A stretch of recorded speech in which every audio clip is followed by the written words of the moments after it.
Mengapa pekerjaan sebagai penjilat begitu laris manis dan sangat disukai oleh orang Indonesia, terutama oleh para pejabat politiknya? Apa sebenarnya alasan mereka memilih pekerjaan itu? Berikut ini adalah alasan beserta tutorial untuk menjadi penjilat sejati dan profesional. Anda jangan takut gagal dengan tutorial penjilat dari saya ini. Karena cara ini saya himpun fakta kredibel yang sudah terbukti dan merujuk data dari orang-orang yang memang sudah terbukti memiliki mental pecundang. Menjadi seorang penjilat handal itu sebenarnya pekerjaan yang sangatlah mudah, tidak ada resiko, serta memiliki keuntungan yang luar biasa besar. Dan syaratnya juga tidak terlalu sulit bagi siapapun yang ingin menerapkannya. Syarat yang paling utama adalah Anda harus memiliki muka tembok yang sangat tebal, ahli dalam bersilat lidah, dan mampu mencari alasan untuk memutarbalikkan fakta. Jika Anda menemukan orang yang berani mengkritik majikan Anda, maka Anda wajib menjadi orang pertama untuk mengcounter kritikan itu. Tapi jangan lupa Anda harus menggunakan kata-kata hinaan, cacian, dan vokal mengeraskan suara Anda. Jika terdesak dan kalah debat, maka Anda wajib melakukan kontak fisik dan kekerasan. Karena itu akan menjadi nilai lebih di mata majikan Anda. Bagi Anda yang terbiasa menipu, sering melakukan aksi prank dan piawai dalam ngibul dan berbohong, maka Anda sangat cocok dan pantas untuk menjadi penjilat sejati dan profesional. Jadi, tunggu apa lagi? Daftarkan segera diri Anda ke pejabat 58% karena mereka sedang membutuhkan orang-orang dengan kriteria seperti Anda untuk 5 tahun ke depan. Daripada Anda menjadi buzzer murahan, lebih baik Anda naik tingkat menjadi penjilat.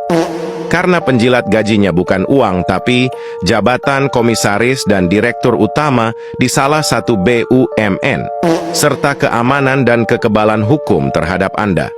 Jika Anda melakukan tindak pidana korupsi atau pidana apapun, maka secara otomatis lembaga hukum tidak akan berani menyentuh Anda. Mari ramaikan negara tipu-tipu ini dengan jilatan kebusukan dan kemunafikan dari Anda. Semoga video ini bermanfaat. Kalian harus tahu, inilah penampakan manusia munafik, tertawanya sangat licik, dan ciri-ciri manusia yang begitu haus dan rakus akan kekuasaan. Kenapa manusia ini saya berikan gelar tersebut? Karena seperti yang kita tahu, saat pemilu presiden kemarin dia sangat gencar mengkritik pemerintahan Mulyono, tapi setelah dia mengalami kekalahan bersama Anies, dengan gerak cepat dan sangat tidak tahu malu, dia langsung merapat ke presiden terpilih Prabowo Subianto. Pertanyaannya adalah, apakah dia hanya butuh jabatan? Atau dia memang adalah penyusup yang diutus oleh suatu kelompok agar menjadi mata-mata untuk menjegal Anies? Silakan kalian nilai sendiri sepak terjangnya. Yang pasti sekarang dia terlihat tidak lebih dari seorang pengkhianat yang mementingkan diri sendiri. Demi mendekati seorang penguasa, dia dengan tegas mengolok-olok teman seperjuangannya dulu. Dan perlu kalian ingat, dia pernah berkata bahwa politik itu tidak lebih dari sekedar permainan kotor dan sulit membedakan mana yang benar dan yang salah. Jadi silakan tandai mukanya dan jangan pernah percaya lagi tentang apapun yang keluar dari mulutnya. Karena itu sudah pasti sebuah kebohongan dan kemunafikan yang tidak lebih dari sampah, tapi dia kemas dalam kata-kata yang seakan terdengar bijaksana. Terima kasih Bro Ketum. Saya jadi ingat ada teman saya bikin partai. Saya tanya, ngapain lo bikin partai? Udah gabung yang ada aja. Saya cuma pingin dipanggil ketum katanya.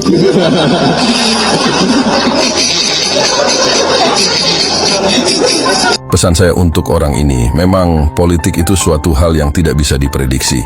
Tapi paling tidak manuvermu jangan terlalu kasar dan terkesan menghina tim seperjuangan. Karena sikap itu terkesan sangat rendahan dan terlihat sangat memalukan diri Anda sendiri. Tidak ada gunanya nilai sekolah 10, nggak ada gunanya. Kalau moralnya 0, kalau budi pekertinya tidak baik. Ke Amerika Serikat yang numpang atau bahasa bedanya nebeng pesawatnya. Perjalanan saya nebeng ke Amerika Serikat yang numpang atau bahasa bedanya nebeng pesawatnya kena saya. Gila ini. Netizen plus 26 memang cerdasnya luar biasa. Jadi dikonfirmasi lagi dengan cara yang lain bahwa akun Fufu Fafa itu adalah punya Gibran, dengan cara transfer ke nomor kontak yang di Fufu Fafa itu, GoPay, lewat GoPay. Pas transfer muncul nama kan, Gibran Rakabuming. Biasa di luar jadi luar biasa ini. Lihat, iseng banget ngirim duit ke anak presiden, tapi dampaknya jadi ketahuan transfer GoPay. Muncullah nama Gibran Rakabuming. Luar biasa ya, ini tidak terkalahkan tampaknya ya, netizen plus 26 ini. Gila, keren. Coba kita lihat. Tapi sebelumnya kita dengerin dulu lagu tentang Fufu Fafa ya. Ini gambarnya, lagunya yang kemarin-kemarin, tapi gambarnya beda ini. Tapi membuat panik raja di dalam istana. Lepas kontrol Fufu Fafa, akhirnya busuk-busuk sekarang terbongkar juga. Apakah pantas jadi wakil presiden? Caci maki dan celah, sudah jadi presiden sekarang. Ya, mereka pun terdiam. Pasti bukanlah emas, tapilah masa suram. Wow, semakin hot untuk Fafa, pasti membuat panik raja di dalam istana. Lepas kontrol Fufu Fafa, akhirnya busuk-busuk sekarang terbongkar juga. Memang terbongkar akun kasusnya Fufu Fafa. Ini berkat kejelian para netizen, si bocil di kasus berulang Adab Senewan. Dari anak Prabowo ia menyebut homo, sampai saat ini dia ingin menyusu. Oh no, otak begitu mesum, komen begitu jorok, tidak bisa dimaklum, bikin bawaan orok. Semua orang pun dicela, sampai PKS pun disebut golongan Pramulia. Wow, semakin hot Fufu Fafa, pasti membuat panik raja di dalam istana. Lepas kontrol Fufu Fafa, akhirnya busuk-busuk sekarang terbongkar juga. Apakah pantas jadi wakil presiden? Caci maki dan celah, sudah jadi presiden sekarang.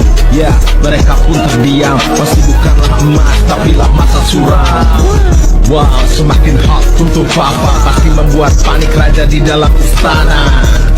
Lepas kontrol Fufu Fafa, akhirnya busuk-busuk sekarang terbongkar juga. Memang terbongkar akun kasusnya Fufu Fafa. Ini berkat kejelian para netizen, si bocil di kasus berulang Adab Senewan. Dari anak Prabowo ia menyebut homo, sampai saat ini dia ingin menyusu. Oh no, otak begitu mesum, komen begitu jorok, tidak bisa dimaklum, bikin bawaan orok. Semua orang pun dicela, sampai PKS pun disebut golongan Pramulia. Wow, semakin hot Fufu Fafa, pasti membuat panik raja di dalam istana. Lepas kontrol Fufu Fafa, akhirnya busuk-busuk sekarang terbongkar juga. Apakah pantas jadi wakil presiden? Caci maki dan celah, sudah jadi presiden sekarang. Ya, mereka pun terdiam, pasti bukanlah emas, tapilah masa suram. Wow, semakin hot Fufu Fafa, pasti membuat panik raja di dalam istana. Tidak melakukan tindakan apa-apa gitu. Nah, untuk yang Fufu Fafa, kita juga bisa melihat bagaimana temuan bahwa orang di balik Fufu Fafa itu adalah Gibran itu dimulai dari seorang netizen yang jelas-jelas juga punya akun di Kaskus, yang punya akun di sosial media yang lain, dan dia kemudian bisa menghubungkan bahwa pemilik Fufu Fafa adalah orang yang sama dengan pemilik akun Cilipari di Twitter. Lalu kemudian pemilik Cilipari adalah Gibran. Lalu mereka ngulik terus, nyelam terus sampai ke postingan-postingan Fufu Fafa yang terlama, ngulik juga dengan postingan-postingan Cilipari yang sudah bertahun-tahun lalu, dan akhirnya terjejerlah, dipaparkanlah berbagai bukti, berbagai fakta yang jelas-jelas pemilik akun ini adalah satu orang. Nah, jadi di sini kita bisa melihat bahwa segala perlawanan yang terjadi di era ini, di era sosial media, itu semuanya dipimpin oleh Gen Z. Termasuk ketika kemarin kita ada demonstrasi besar 22 Agustus, dan kebetulan saya benar-benar juga ada di dalam demonstrasi itu. Pemimpin kita adalah Gen Z, para mahasiswa-mahasiswa, anak-anak muda yang gelisah, anak-anak muda yang merasa relate dengan isu-isu yang terjadi anak-anak muda yang merasa bahwa ketidakadilan, KKN, korupsi, kolusi, nepotisme, segala hal yang dilakukan oleh keluarga presiden, orang yang paling berkuasa di Indonesia saat ini, itu akan berdampak langsung pada masa depan mereka, akan berdampak langsung pada keadilan yang terjadi di Indonesia. Jadi inilah kenapa kemudian omong-omong media memakai istilah revolusi Fufu Fafa. Jadi tagline-nya, ketika KPK dan penegak hukum tidak bisa menjalankan tugasnya, Gen Z Indonesia akan memimpin revolusi Fufu Fafa.